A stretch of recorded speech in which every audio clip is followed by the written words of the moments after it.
I'm Mark. And I'm Josh. And this is Alter Ego Comics TV, episode number 80.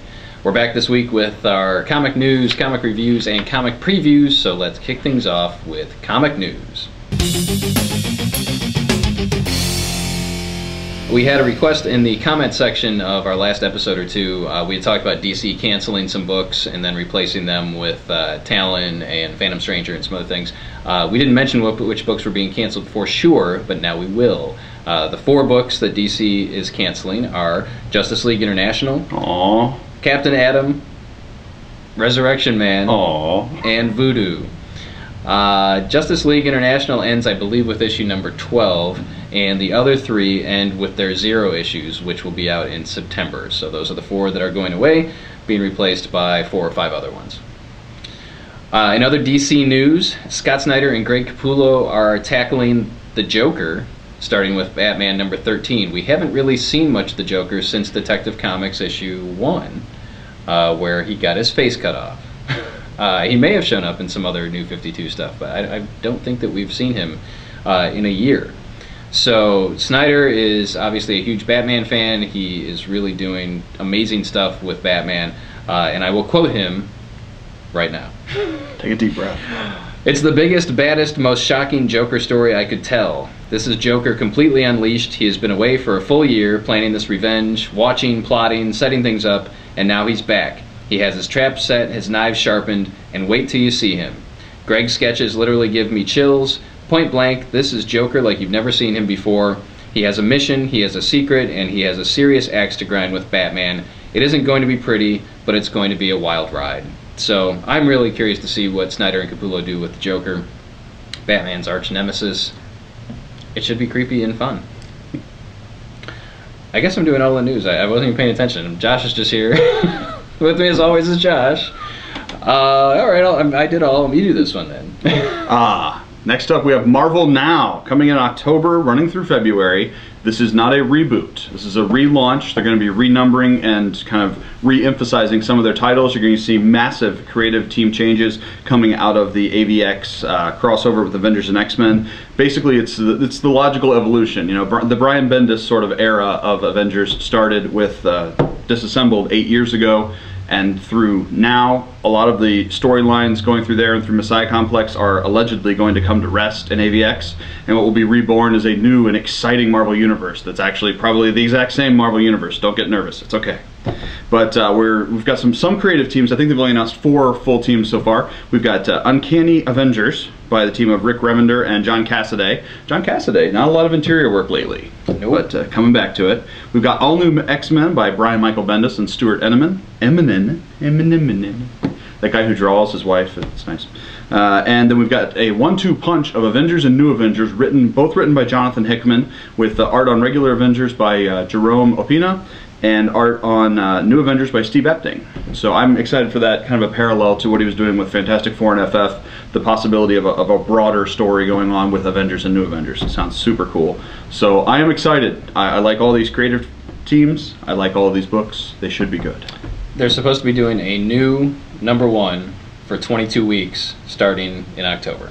Except for that 1 week in October where there's not currently a new #1 scheduled, unless they announce it. Yes, they may. But All New X-Men by Bendis is a time travel book where the original 5 X-Men are somehow transported to the 21st century, and I don't know if they're going to be fighting alongside their counterparts. But what this does is it brings Jean Grey back to the Marvel Universe. I'm really curious to see what happens with that. And Uncanny Avengers by Rick Remender, the team is going to be funky. They said it could have up to 18 members, which is essentially what the Avengers are now. Right. But it's going to be X-Men and Avengers, so they've thrown out a few names. Wolverine, Captain America, and Havoc are going to be on the team, and they're dealing with some crazy level threat. So Wolverine's going to be on a team? No. Oh. Yes. He will only be on teams. Yeah. But Marvel Now, we'll keep you posted. Well, not now, in October. In the future. But then it will be now. But now it is... Never mind. Now it is time for last week's Top 5 picks. And speaking of Wolverine, Wolverine number 310 by Jeff Loeb and Simone Bianchi. I butchered your name, I'm sorry. You're Italian or something. But you may have noticed, if you're reading Wolverine, the three of you that still are, that we skipped a number. We went from 308 to 310. So 309 is coming somewhere down the road, but they wanted to get to Loeb and Bianchi's magnum opus of returning Sabretooth to the Marvel Universe. They did away with him probably 4 years ago, 3 years ago, 5 years ago. It was when Jeff Loeb was writing it, yeah. Jeff Loeb did a little story where we finally had the battle to end all battles between Wolverine and Sabretooth, and Wolverine decapitates Sabretooth, getting rid of him. But that's apparently not the case. So we're back in Sabretooth land and Romulus land, and I gotta tell you, I liked it. I'm a huge Wolverine fan. I wasn't crazy when they did that story arc. I have been in and out on the series. I love Jason Aaron's run on it. I'm not crazy about it right now, but having Loeb and Bianchi back on it, the artwork itself is just worth the price of admission right there. It's amazing. But so far the first issue's off to a great start. Looking forward to the rest of the storyline. All right, next up we've got Rocketeer Adventures 4. When I look at you, that's you. That's me? I should read the next part. Rocketeer Adventures 4. This is the final issue in the Rocketeer, second Rocketeer mini. But Rocketeer fans, don't get too worried, because we have a new ongoing from Mark Waid. I'm sorry, a new series from Mark Waid, starting mini-series. Yeah. Yeah, mini. It's not ongoing. Starting not too far in the near future. And but this was great. As every issue of Rocketeer Adventures has been great. You know, the real strength of this is, you know, if you lock down an A-list creator for a 6-issue run, you're spending a lot of time and a lot of money to get that done. You know, they have to fit it into their schedule, they have a lot of conflicts. But with Adventures, you know, it's, hey, can you do an 8-page story for me? It's a lot easier to get A-list artists and writers, and it's a lot easier for them to come up with, you know, one 8-page story that to them typifies or exemplifies the Rocketeer and its style. And this issue's super great. We've got Luis and Walt Simonson back for one of them. We've got David Mandel with art by J-Bone, and we've got one, J-Bone, my boy J-Bone. And we've also got one by John Byrne as art and words? Yeah, story and art. Way to go, John Byrne. That's how he rolls. Yeah, but the standout for me is the second one is sort of a parody of John Carter of Mars with the Rocketeer of Mars, and it's super cool. But yeah, Rocketeer Adventures, great from day one, and still great. And it will be great again when Mark Waid and Chris Samney bring out the new book in 2 months? Soon. I think it's a month. Yeah. August. Artifacts number 19 is on my list this week. This is by Ron Mars and Stepan Stipchik. I see no T in there. I can't say Stipchik. Is that how you, I don't know how you say your name. I'm sorry. Your artwork is awesome. I'm sorry. But I haven't talked about Artifacts in a while, and it's because it's kind of under everybody's radar, and it's a book that I've been following. I've been following this creative team on Witchblade for a very long time, and then when they made the jump over to Artifacts, I stuck with it, and I'm thoroughly enjoying it. It's one of the books that I can count on every month to be consistently good. Ron Mars is just a terrific writer. He you know, he's in my top 5 easily. Top 5 writers right now. I enjoy almost everything he does, and he writes very strong female characters. That's why he did so well with Witchblade. Artifacts, he got to enter the Top Cow universe with the whole playground there, and did the miniseries that turned out not to be a miniseries with issue 1 through 12, and then issue 13 started. Was it 13 or 14? 13 or 14 started the ongoing series. My point with this is that it's not too late to get on board with this, because all of the previous material is collected in trade paperback format, so you can jump in and explore the Top Cow universe with all these characters. You don't have to have any prior knowledge to enjoy it, and stuff happens that is major, which leads us to where we are now with Artifacts and with Witchblade in the Darkness. The Top Cow books, I think, are overlooked by a lot of people these days. Why, I don't know, because they're very solid creative teams on them. Maybe because there's so much other stuff out there. But you should really give Artifacts another look, or a first look if you haven't checked it out before, because I'm digging it month in and month out.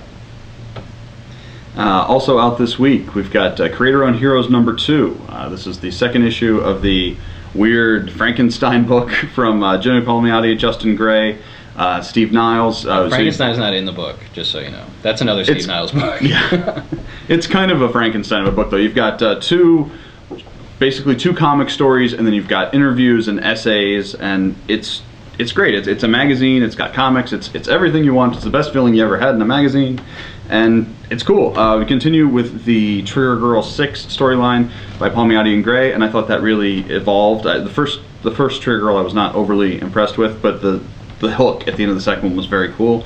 And then you've got Steve Niles' kind of post-apocalyptic car story, which continues to be great. American Muscle, and an interview with Paul Pope, artist, writer, DJ, bare horseback rider. I believe he once fought the Hulk. But very cool, lots of fun stuff. It's nice to see something where you get to see the creators' opinions or get background information on them outside of the strictures of a story. And Creator Owned Heroes gives you that. It gives you a chance to see a kind of a broader view of the world of independent comics. That's honestly one of the things I like most about it. I mean, both stories are very solid and they're very enjoyable. But you know, Palmiotti has a few pages of editorial. Justin Gray has a couple pages of editorial. Steve Niles has a couple pages of editorial, plus the Paul Pope interview. And it's cool to see what these guys are thinking. I mean, these are two guys that I wouldn't, no offense to either one of them, would call them A-list creators. But they are solidly consistent, and they've done a tremendous amount of work through Marvel, DC, and independent stuff. So in a way, it's almost like these are blue-collar guys that are out there kind of telling you like it is, and you know, struggling to get their work out there, and it deserves your attention, really. I will kick this off and then turn it over to Josh, because I know he's dying to talk about it. But Batman Earth 1, the original graphic novel, came out last week by Jeff Johns and Gary Frank. This is a hardcover release, was released direct to hardcover format. And the Earth 1 series was set up, or the Earth 1 concept was set up before the New 52 launched, and was designed as easy entry points for new readers, for lapsed readers, almost like an Elseworlds type situation where you change something in the original origin, or just a reimagining of the origins of these characters. And the Batman one came out this week, and it is awesome. Hands down, best thing I've read this week. And what would you like to say? What would I like to say? It's super awesome. Awesome does not begin to describe how good it is. I really like Straczynski's Superman Year One. I think this kind of blows it out of the water. It's so good.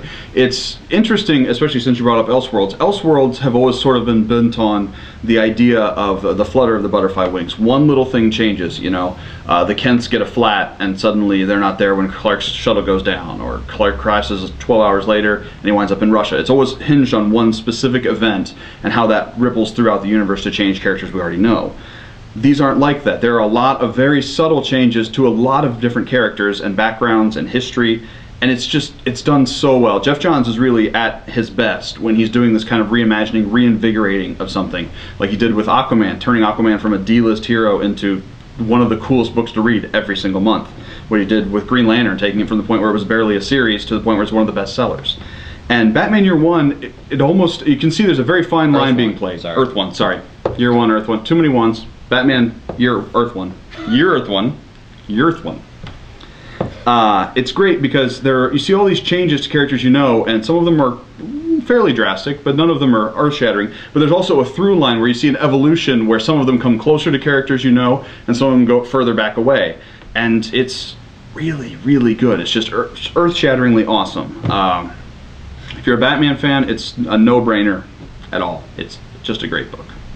And if you're excited to see The Dark Knight Rises later this month, if you are a fan of the Christopher Nolan Batman movies, this one is right up your alley too. No prior knowledge needed. It definitely had a cinematic feel, and kind of a darker tone like the Nolan movies. Really, this is for everybody. Everybody should get it. Don't all show up at once because we won't have enough. But anyway, let's move on to this week's Best Bets.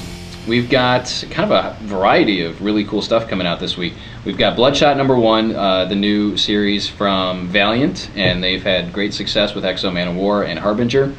We've got The Crow #1. This is a new Crow, I believe it's a miniseries from IDW, and one of the producers of the original Crow film is involved with this, writing this, and I'm really curious to see what happens. I'm a big fan of the Brandon Lee movie, and there hasn't really been much Crow material over the last decade or so, so I'm really curious to see how that one works out.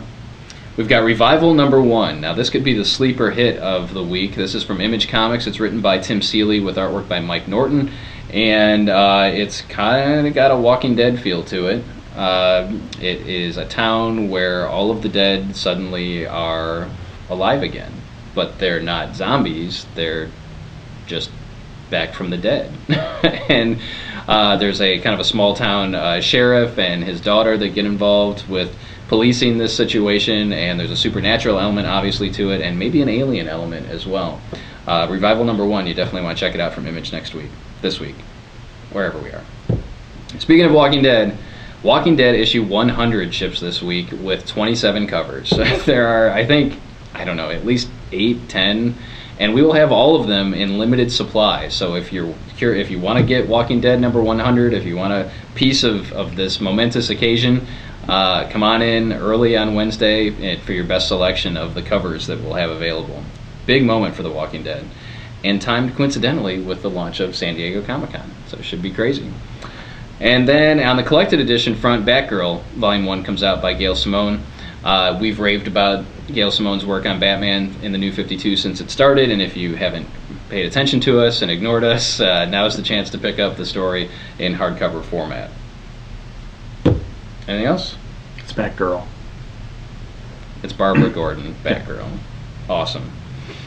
All right, well, we may not have an episode for you next week because I'm going to be at San Diego Comic-Con, and my contract forbids Josh me is from not allowed to without drive when I'm not home.